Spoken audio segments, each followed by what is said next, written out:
નમસ્કાર દર્શક મિત્રો, આપ જોઈ રહ્યા છો Banas crime 24 news Gujarati channel. હવે જોઈએ આજના મુખ્ય સમાચાર। ડીસા જૈન વિહાર ધામ ખાતે આમ આદમી પાર્ટીનું સ્નેહ મિલન સમારોહ યોજાયો। વાવ થરાદ સહિત બનાસકાંઠા જિલ્લાના આમ આદમી પાર્ટીના હોદ્દેદારો નવા વર્ષ તરીકે એકબીજાને કર્યા રામ રામ। આમ આદમી પાર્ટી દ્વારા આજે ડીસા આખોલ હાઈવે પર આવેલ જૈન વિહાર ધામ ખાતે સ્નેહ મિલન સમારોહ યોજાયો હતો, જેમાં પ્રદેશ કાર્યકારી પ્રમુખ ડોક્ટર રમેશભાઈ પટેલના અધ્યક્ષસ્થાને યોજાયેલ સ્નેહ મિલન સમારોહમાં વાવ થરાદ જિલ્લાના આમ આદમી પાર્ટીના હોદ્દેદારો, કાર્યકરો અને બનાસકાંઠા જિલ્લાના હોદ્દેદારો, કાર્યકરો મોટી સંખ્યામાં ઉપસ્થિત રહ્યા હતા અને નવા વર્ષ તરીકે એકબીજાને રામ રામ કરી નવું વર્ષ સૌ માટે સુખાકારી, ફળદાયી, લાભદાયક અને સાથે નિરોગી રહે તેવી ભગવાનને પ્રાર્થના કરી હતી। સાથે નવા વર્ષમાં આમ આદમી પાર્ટીના હોદ્દેદારો અને કાર્યકર્તાઓ મન દુઃખ ભૂલી પાર્ટીને મજબૂત કરવા માટે અગ્રેસર રહેવા માટે આહવાન કરાયું હતું।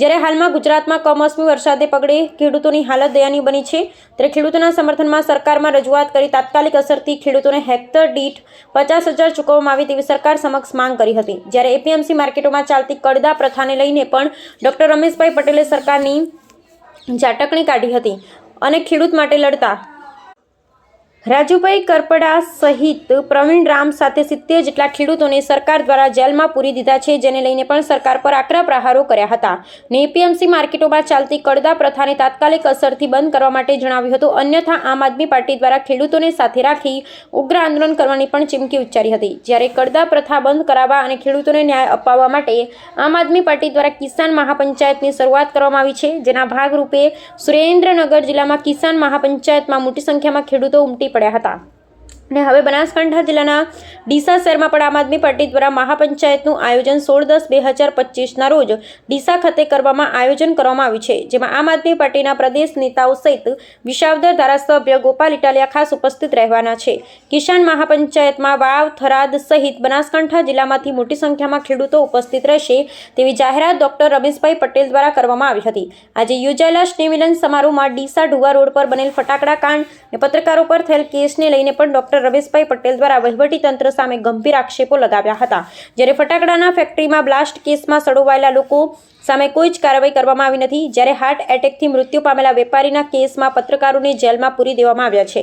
આ બધું ભાજપના રાજ્યમાં શક્ય હોઈ શકે। બ્લાસ્ટ કેસમાં નીમવામાં આવેલા એસઆઈટી ટીમની રચના બાદ મહિનાઓ વીતવા છતાં એસઆઈટી રિપોર્ટ હજુ સુધી જનતા સમક્ષ મૂકવામાં આવેલ છે, તે દર્શાવે છે વહીવટીતંત્રના અધિકારીઓ કેવી રીતે શાસન ચલાવી રહ્યા છે। જ્યારે આજે યોજાયેલ સ્નેહ મિલન સમારોહમાં આમ આદમી પાર્ટી છોડીને ગયેલ કાર્યકર્તાઓ ઘર વાપસી કરી હતી અને અનેક યુવા કાર્યકર્તા પણ આમ આદમી પાર્ટીનો ખેસ ધારણ કરી આમ તો આમ આદમી પાર્ટીમાં જોડાયા હતા। ડીસામાં આમ આદમી પાર્ટીનું સ્નેહ સંમેલન નેતા રમેશભાઈ પટેલનું વિસ્ફોટક નિવેદન આવ્યું સામે।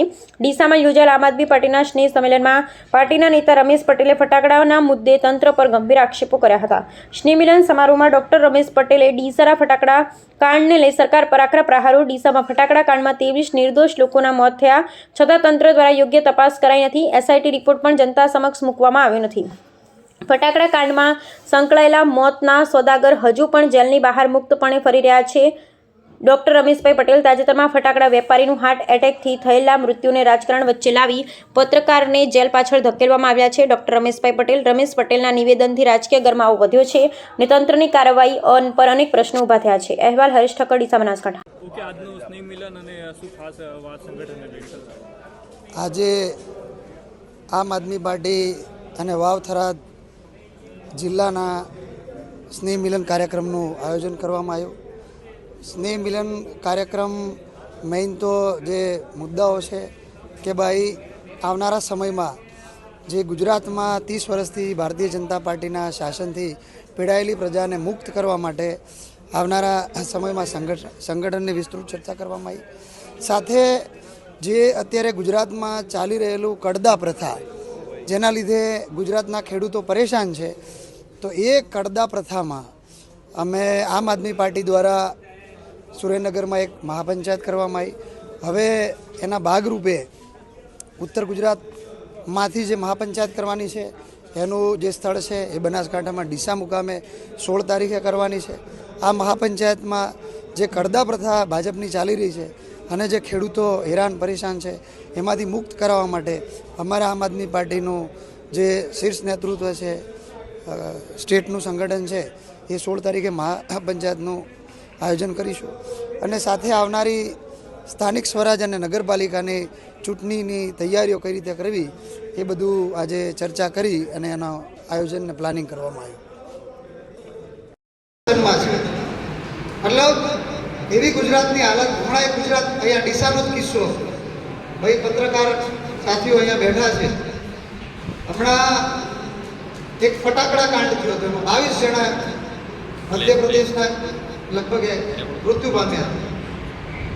એના ઉપર કોઈ પ્રકારની કાર્યવાહી નહીં, એમની સાથે સંકળાયેલા કોઈ માણસો ઉપર કાર્યવાહી નહીં.